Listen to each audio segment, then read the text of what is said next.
넘어가시나요? 쉬운 말이잖아요. 너무나 쉬운 말인데 과연 내가 예수님을 얼마나 알고 있는가, 얼마나 믿고 있는가, 그분을 얼마나 신뢰하는가, 이것이 우리들의 신앙의 본질입니다. 요즘 정부의 시책에 따라서 비대면 영상 예배를 제가 준비하고 또 예배를 하는 과정 속에서 생각해 보니까 이렇게 쉽게 교회가 예배를 침해당할 수 있구나. 이는 우리의 믿음을 한번 돌아보라는 하나님의 메시지가 아닐까 생각을 해봤습니다.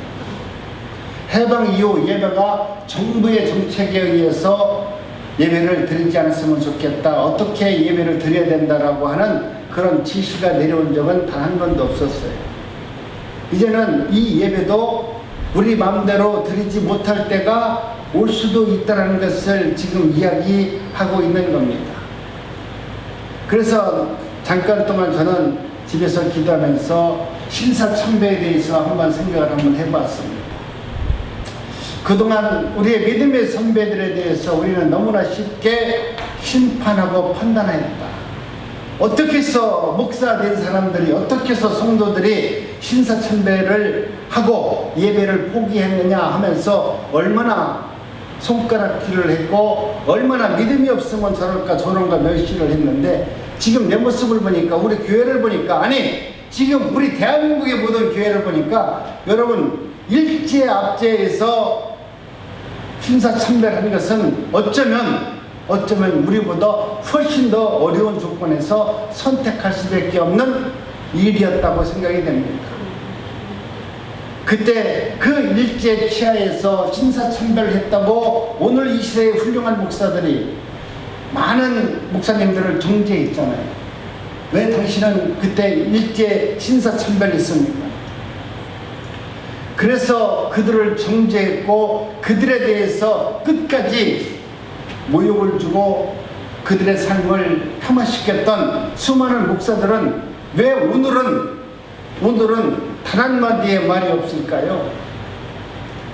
그동안 교회가 무슨 일을 하면 나는 목사인데 이것이 잘못됐다라고 끊임없이 정죄하고 비판했던 수많은 목사들은 지금 어디 갔는지 하나도 없어요. 내가 인터넷을 어제 검색해 보니까 목사님들 중에서 지금 이 시대에 대해서, 이것에 대해서 어떻게 하면 좋겠다라고 이야기하는 목사들이 거의 없다라는 거예요. 지금 신사참배를 했다고 욕했던 목사님들, 또 지금 이 시대에서 오늘 이렇게 하나님의 은혜 가운데 살아가는 모든 성도와 교회들이 세상 사람들에 의해서 예수 그리스도의 복음을 증거하지 못하는 이런 상황이 되었는데도 불구하고 오늘 우리는 한마디도 말 못하고 그 말씀 앞에서 정부의 시책에 따라서 순응할 수밖에 없다라고 하는, 여러분 이 상황 앞에서 우리들은 다시 한번 우리들의 신앙을 되돌아볼 필요가 있습니다. 만약 후손들이 물어볼 거 아닙니까? 아니 옛날에 2020년에 지금 우리나라에서 코로나19가 나왔을 때, 그때 수많은 목사님들이 정부의 시책에 의해서 교회가 문을 닫아야 된다고 말할 때, 그때 나는 교회의 문을 정부의 시책에 따라서 내가 믿음으로 잘 교회의 문을 닫았습니다. 후손들은 과연 뭐라고 할까요? 후손들의 믿음을 바라봤을 때 오늘 우리들의 믿음을 어떻게 바라볼까요? 너희들이 정말 하나님의 나라 안에서 하나님 말씀대로 순응하면서 그 뜻대로 살아가는 하나님의 백성인가? 아니면 그래 나라에서 말하는 그 말 한마디에 모든 것을 다 포기하고 그렇게 살아가는 믿음 없는 정말 하찮은 성도였는가? 여러분 오늘 우리는 우리 스스로에게 한번 반문합니다. 많은 사람들은 내 교회를 지킬 수 있는 유일한 방법은 지금 교회의 문을 닫는 것이라고 얘기합니다. 그럴 수밖에 없는 것이 요즘의 형편이라고 그렇게 이야기하면서 교회의 문을 닫고 있습니다. 여러분 오늘 우리는 스스로에 대해서 변명할 수밖에 없는 그러한 믿음으로 살 수 있는 겁니다. 일자체에서도 한가했던 교회에 이름 없는 목사님들, 우리 교회에서 여러분 하나님의 말씀 가운데 순종하면서, 아니 순교를 당했던, 그리고 한가했던, 그리고 죽음까지도 죽음까지도 불사했던 이 모든 사람들을 우리 하나님은 어떻게 보시냐 이거죠. 우리 주님께서는 죽기까지 복음을 전하셨던 예수님의 죽음이 그리스도의 사랑이라고 말합니다. 정말 일제치하에서 순교하면서 그 일제에 대항했던 그 목사님들을 순교자라고 말하고 그들은 사랑을 실천한 예수 그리스도의 사랑이라고 말합니다. 여러분, 사는 것이 중요한 것이 아니라 어떻게 죽는 것이 중요하다는 것을 지금 말하고 있어요. 오늘 우리는 살기 위해서 어쩔 수 없이, 내 교회를 지키기 위해서 어쩔 수 없이 선택을 하지만 우리 하나님은 사는 것이 사랑이 아니라 죽는 것이 사랑이다. 이렇게 세상이 혼탁하고 하나님의 말씀이 세상 사람들에게 짓밟혀졌을 때 저와 여러분들은 과연 사는 것을 선택할 것인가 아니면 영원히 죽는 것을 선택할 것인가 하나님은 묻고 있는 겁니다. 한국교회 전체가 코로나19로 지금 큰 위기에 처해 있는 것은 모든 사람들이 다 알고 있습니다. 이 위기를 잘 넘기지 못하면 지금까지 대한민국 교회가 부흥됐다가 지금은 쇠퇴의 길로 걷고 있는데, 만약 이 문제를 잘 해결하지 못하면 우리 대한민국 교회는 점점 쇠퇴할 것입니다. 반대로 오늘 이 상황을 믿음 안에서 현명하게 잘 극복하면 하나님께서 다시 한번 긍휼과 자비를 베풀어 주셔서 이 대한민국 교회를 통해서 하나님의 뜻을 성취해 나갈 것입니다. 교회는 시대마다 늘 가장 어려운 문제 앞에 직면하면서 교회는 성장해 왔습니다. 교회는 어느 시절이든 간에 세상에 향해서 핍박을 당했고, 세상에서 조롱을 받았고, 세상에서 정말 멸시를 당하면서 이 교회는 성장해 왔습니다. 하나님께서 그렇게 만드셨고 또 그를 통해서 하나님의 역사는 끊임없이 이루어졌습니다. 그런데 오늘 우리는 그와 같은 하나님께서 교회를 이끌어가는 방법을 알고 있음에도 불구하고 왜 오늘은 그렇게 힘없이 무너진다 이거죠. 왜 이렇게 나만 살려고 하냐 이거죠. 내가 죽어야 예수님의 사랑이 나타나는데, 여러분, 오늘 이 시대에 저와 여러분들은 정말 하나님의 말씀 가운데 부탁하고 싶은 것은, 가장 중요한 것은 교회와 성도들이 정신 차리고 경거망동하는 행동을 하지 말아야 됩니다. 특히 교회 지도자들과 또 성도님들이 그런 것을 잘 할 수 있어야 됩니다. 이 시대의 분별을 할 수 있어야 되는 것이죠. 전쟁이나 기근이나 전염병이 돌기 시작하면 흉흉한 소문들은 나타납니다. 전쟁이 일어나도 그렇고 이와 같이 전염병이 돌기 시작하면은 여러분 급속도로 이상한 소문들이 나타나서 그 말씀이 부안해동해서 결국은 뭐냐면 모든 사람들이 다 집단적 공포에 빠질 수밖에 없는 그런 일들이 나타날 수 있습니다. 그렇기 때문에 이 땅에 살면서 지금 이 순간 교회의 목사님들과 성도님들이 세상을 향해서 하지 말아야 될 것은, 나도 알지 못하는 남들이 전해주는 이야기를 듣고 누가 그렇게 이야기했대요 하는 이야기들을 하지 말아야 돼요. 지금 보면은 인터넷상에서 나오는 수많은 글들을 보고 지금 이렇게 됐대요, 이거래요. 여러분, 이것이 맞는 말일 수 있어요. 그러나 우리가 지금 보면은 카카오 스토리나 밴드 같은 걸 보면은 수많은 내용들이 올라오는데, 여러분, 뉴스를 서로 퍼나르면서 그것이 뭔가 아는 비밀인 것처럼 그러면서 사람들한테 나르는데요, 여러분, 그것은 잘못된 것입니다. 퍼나르기의 뉴스에 대해서 전혀 책임지지도 않습니다. 이것은 신자나 불신자나 똑같이 지금 그런 일들을 하고 있는데, 여러분, 오늘 우리는 이런 상황에서 어떠한 문제 앞에서 내가 알고 있는 어떤 것이라 할지라도 확실치 않은 것, 그거에 대해서는 침묵하고 하나님 앞에 기도하는 것이 훨씬 더 믿음의 사람인 줄 믿습니다. 그래서 우리는 편향된 정보를 만들고 편향된 정보를 전파하는 것이 얼마나 나쁜 것인지를 알고 있어야 됩니다. 여러분, 편향된 소식은 가짜 뉴스보다 나쁘지는 않습니다. 그러나 분명한 것은 우리가 하나님의 은혜 가운데 내가 알고 있는, 내가 갖고 있는 신앙, 내가 알고 있는 종교, 내가 알고 있는 정치적 성향을 내 것만 가지고 이야기하면 지금 이 순간에는 전부 다 불신의 이야기밖에 될 수 없어요. 지금 말하는 좌파라고 하는 사람들이 정거하는 말을 믿겠어요? 지금 만약 좌파라는 사람들이 지금 우리가 말하는 우파라는 것들을 이야기하는 것을 믿겠어요? 그 편에서 이야기하는 것들은 서로가 맞는 말일 수 있어요. 그러나 그 맞는 말이라고 할지라도 그 말을 자꾸 되뇌이다 보면 특히 목사들, 특히 성도들이 내가 강대상에서 내가 설교하는 과정 속에서 편향된 신앙관, 정치관을 가지고 이야기하다 보면 여러분 그 목사님이 아무리 훌륭한 말을 한다라도 정치적으로 나와 다르다 보면 그 설교의 말씀은 이미 능력을 잃어버리게 됩니다. 여러분 하나님의 은혜 가운데 난국중앙교회 성도님들은 눈에 보이는 환경을 통해서 문제를 해결하지 마시고 우리 예수 그리스도를 잘 알아서 예수로 인해서 회복되고 치유되는 은혜가 임하시기를 주님의 이름으로 축복합니다. 오늘 본문 말씀을 보면 주님께서 이렇게 말씀을 합니다. 아버지께서 아들에게 주신 모든 자에게 영생을 주려 하시고 만민을 다스리는 권세를 누구에게 주셨냐면 아들에게 주셨다라고 말합니다.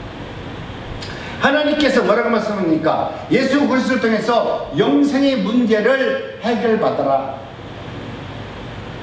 오늘 우리는 영생의 문제가 그저 내가 영원히 사는 문제로 생각하니까 영생의 문제가 내게는 아무런 능력이 되지 않아요. 예수 그리스도를 믿으니까 영생만 하면은 준다고 하니까 영생만 받았으니까 생각하니까 아무것도 아닌데 여러분 우리 본문께서는 하나님께서 이 땅에 보내신 예수님을 보내시면서 예수님을 통해서 너희들이 어떻게 살아야 되는지에 대한 확실한 말씀을 하고 있습니다. 하나님께서 예수님께 이 땅에 보내신 것은 만민을 다스리는 권세를 주신 목적이 무엇인가에 대해서 분명히 말씀하시는데 그 궁극적인 목적이 오직 하나, 우리에게 영생, 영원한 생명을 주기 위해서 예수 그리스도를 이 땅에 보내셨다. 즉 이 땅에서부터 영원한 생명을, 영원한 영생의 삶을 살기 위해서 예수님을 우리에게 보내주셨다는 말씀합니다. 그러면 우리가 어떻게 이 땅에서 영원한 생명을 얻고 영원한 삶을 살 수 있습니까? 우리 예수님께서는 이렇게 고백을 하시죠. 영생은 곧 유일하신 참 하나님과 그를 보내신 자 예수 그리스도를 아는 것이니이다. 여러분 우리가 생각할 때 영생은 영원히 사는 것인데 지금 영생을 우리 주님은 뭐라고 말씀하냐면 유일하신 참 하나님과 그를 보내신 예수 그리스도를 아는 것이 영생이래요. 우리가 알고 있는 영생이 아니죠. 우리는 예수 그리스도를 믿으면 영생을 우리에게 준다고 하니까 주님 나는 믿습니다. 영원히 살려고 하는 마음으로 영생을 얻는다고 하지만 성경은 영생을 뭐라고 말하냐면 영원히 사는 것이 아니라 예수 그리스도를 아는 것이 영생이라고 말합니다. 이 말씀은 참 하나님과 그분이 보내신 예수 그리스도를 아는 것으로부터 영원한 생명의 삶이 시작된다는 것을 여러분 이야기하고 있습니다. 우리 인생에서 영생 안에는 무엇이 담겨져 있을까요? 세상에서 나는 우리가 살면서 내가 예수 그리스도를 믿으면 만복을 얻는다고 말하는데 나는 이 만복이 뭘까를 생각해 봤어요. 여러분 영생을 얻으면 예수 그리스도를 안으면 예수 그리스도 안에 영생이 있어요. 아니 만복이 있어요.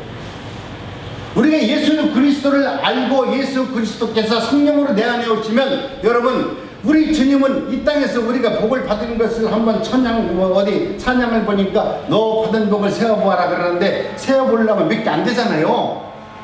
그런데 예수 그리스도와 영원히 살 수 있는 저 천국에서 아니 이 땅에서 받는 그 복은 우리 인간으로서 세어볼 때는 몇 개 안 되지만 예수 그리스도 안에는 우리에게 베풀어진 영생이 10,000가지 아니 100,000가지 1,000,000가지의 복이 담겨져 있다고 말합니다. 그렇기 때문에 예수 그리스도를 믿으면 여러분 만복의 근원을 얻는 삶을 사는 거예요. 그렇기 때문에 그 은혜가 있을 때 우리의 영혼이 어떻습니까? 만족을 얻고 기쁨을 얻고 이 시대적 환경에 따라서 일희일비하지 않고 이렇게 불신적인 세상 가운데서도 오히려 더 예수 그리스도의 복음을 증가하고 그 하나님의 말씀을 선포하고 그 말씀 가운데 능히 기뻐할 수 있는 은혜자의 삶을 사는 것입니다. 예수님께서는 이렇게 기도하셨습니다. 인간들이 정말 하나님과 예수 그리스도를 바로 알아서 영원한 생명의 삶을 살기를 원하여서 하나님께 간구하면서 예수님은 그렇게 기도하셨습니다. 예수님은 자신의 생명이 끝나는 그날까지도 영원한 생명과 영생의 복을 주기 위해서 그 하나님의 백성들에게 그렇게 간구했습니다. 여러분, 인간이라는 모든 사람들은 복받기를 원해요. 내가 하나님 복받기를 원합니다. 은혜 받기를 원합니다. 치료받기를 원합니다. 영생을 얻기를 원합니다. 그럼에도 그들은 예수 그리스도를 알기를 원하지 않습니다. 우리 주님께서 말씀하시는 것은 예수 그리스도를 알아야 우리 인간이 영생의 복을 얻고 너희들이 원하는 이 세상에서 영생 복락을 누리는 삶을 사는데, 우리 인간은 먼저 복받기를 원하고 영생을 얻기를 원하고 축복받기를 원하고 치료받기를 원하고 생명이 영원한 생명을 얻기를 원하는 거꾸로 된 신앙을 갖고 있다 이거죠. 먼저 예수님을 알으면 그 예수님 안에 여러분 만복이 들어있고 영생이 들어있고 우리의 삶이 기뻐할 수 있는 은혜가 풍겨져 있는데, 그 예수님을 알지 않고 엉뚱한 것은 우리 주님께서 찾지 말라는 것을 그렇게 찾고 있는 것입니다. 그런데요, 하나님을 안다는 것은 그저 되는 일이 아님을 우리 예수님은 지금 말씀하고 있습니다. 그래서 예수님께서는 당신의 죽음이 초일기에 들어가는 그 마지막 순간조차도 우리가 진정 하나님 앞에서 예수 그리스도 하나님을 아는 것을 위해서 기도하라고 말씀합니다. 많은 성도들은 주일 예배를 드리고 여러 기관에서 열심히 봉사하고 가정이나 직장에서 삶을 행하는 모습을 보면은 교회 안에서는 잠깐 동안은 성도 같은 모습을 보이지만 막상 세상으로 나가면 이것은 교회에서 받은 은혜가 있는지, 집에 가면은 그냥 텔레비를 틀어놓고 세상 것 보면서 희희낙낙하고, 집에 가서 내 삶을 한번 돌아보세요. 여러분이 정말 예수님을 신뢰하는지, 내가 정말 하나님의 말씀 가운데 힘들고 어려우면 성경책을 펼쳐도 하나님의 말씀으로 내가 이 문제를 해결받으려고 하는지, 어떤 위급한 상황이었을 때 나는 과연 지금 어떤 모습으로 살고 있는지 내 모습을 한번 돌아보자 이거죠. 여러분, 오늘 우리는 하나님의 은혜 가운데 교회를 다니면서도 정작 예수 그리스도를 알려고 하지 않기 때문에 우리는 하나님의 은혜 가운데 기쁨과 감사가 넘치는 삶을 살지 못하는 것입니다. 예수님에 대하여 알려고 도대체 힘쓰는 모습들이 보이지 않습니다. 그저 하나님께서 기도하면 은혜 주실 것이다 라고 막연히 그렇게 신앙생활을 하는 것이죠. 예전에 화폐를 수집을 했던 한 장로님이 있는, 내가 수기를 잠깐 읽어봤는데요, 그 화폐를 모여서 돈을 벌었던 그 장로님이 하루는 자신이 기도하는데 얼마나 허망한지를, 인생의 허망함을 깨달았다고 합니다. 자신이 화폐를 모으다 보면 옛날 사람들이 무덤에 가서 그 엽전 같은 걸 갖고 오면 돈으로 바꿔줬대요. 근데 그 엽전을 바꿔주면서 어느 날 기억에 깨달은 것이 있는데, 저승가라고 사람들이 주머니에 노잣돈을 집어넣어줬잖아요. 부자일 수 있도록 궁전도 넣어줬고 여러 가지를 넣어줬는데, 근데 그 노잣돈을 넣어줬는데 다 퍼보면 다 썩은 몸은 거기에 다 있더라 이거예요. 그 노잣돈을 갖고서 그들이 천국 간 사람이 하나도 없더라 이거예요. 오히려 노잣돈을 넣어줬더니 결국에는 도굴꾼들이 와가지고 자기의 시신을 갖다 파헤치고 돈을 빼가는 그런 거 외에는 그 노잣돈이 하는 것이 없더라 이거예요. 근데 세상 사람들은 우리 아버지가, 우리 어머니가 노잣돈 넣어줄 테니 이 돈을 갖고 저승 잘 가세요 그러면서 돈을 넣어줬대요. 그러면서 깨달은 것은, 아무리 돈을 많이 줘도, 아무리 많아져도 인간 이후에 그 죽음에 대해서는 어느 누구도 알지 못하고 어느 누구도 그 인생을 이끌어갈 수 있는 존재가 없다는 것을 알게 되었다는 겁니다. 영생이 무엇이냐 하면, 영생은 유일하신 참 하나님과 그를 보내신 자 예수 그리스도를 아는 것이라고 지금 이야기하고 있고, 이 관계는 관계성을 통해서 예수 그리스도의 은혜를 경험하고 영생의 은혜가 예수님을 아는 것으로부터 시작되어짐을 우리에게 말합니다. 물론 영생은 영원히 사는 것이 맞습니다. 그러나 영생 속에는 영원히 사는 것보다 더 큰 의미가 담겨져 있습니다. 영원히 산다는 것은 문자적인 의미입니다. 예수님은 영생을 문자적으로 사는 영원한 생명이라고 말하지 아니하시고 아버지와 그 아들을 보내신 예수 그리스도를 아는 것이라고 지금 말씀하고 있습니다.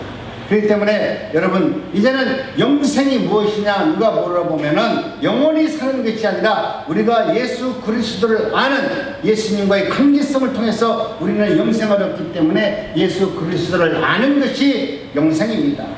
예수님이 나와 함께 하시면 나는 영원히 살고, 예수님 안에는 만복이 담겨져 있고 예수 그리스도 안에는 영원한 생명이 담겨져 있음을 나는 믿습니다. 그와 함께 영원한 삶을 살 수 있습니다.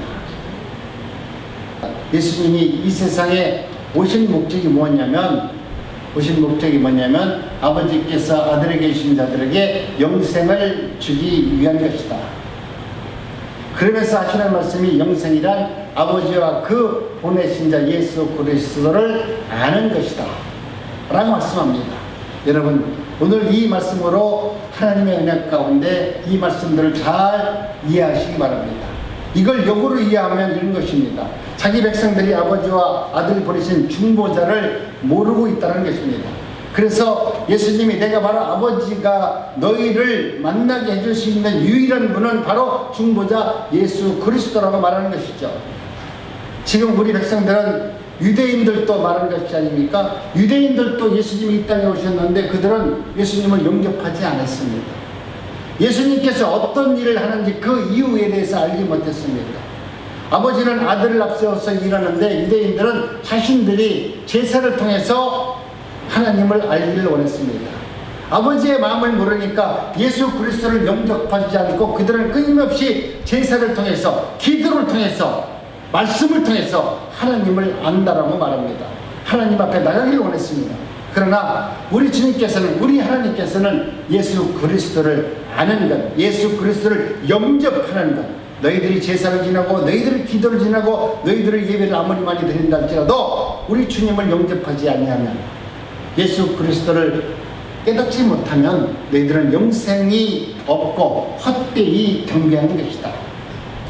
제사를 주는 것이 아니죠. 이제는 하나님의 은혜 가운데 저와 여러분들이 내가 이제는 흠없고 제물로 섬긴 예수 그리스도의 희생 덕분에 내가 이제는 살고 있습니다. 내가 기름 안에 있습니다. 이런 말 하지 마시고요. 제사의 핵심은 의로운 희생 제물에 있습니다. 그런데 의로운 제물은 곧 참 하나님께서 보내신 자 예수 그리스도를 겨냥해서 말씀하고 있는 것입니다. 이와 같이 예수님의 영생 안에는 여러분이 그렇게 받고 싶어하는 만복이 담겨져 있고 여러분이 얻고 싶어하는 축복이 예수 그리스도 안에 담겨져 있습니다. 그렇기 때문에 먼저 예수님을 깊이 알으셔서 영원한 삶을 이 땅에서부터 살아갈 수 있는 우리 남국중앙교회 성도님들이 되시기를 주님의 이름으로 축복합니다.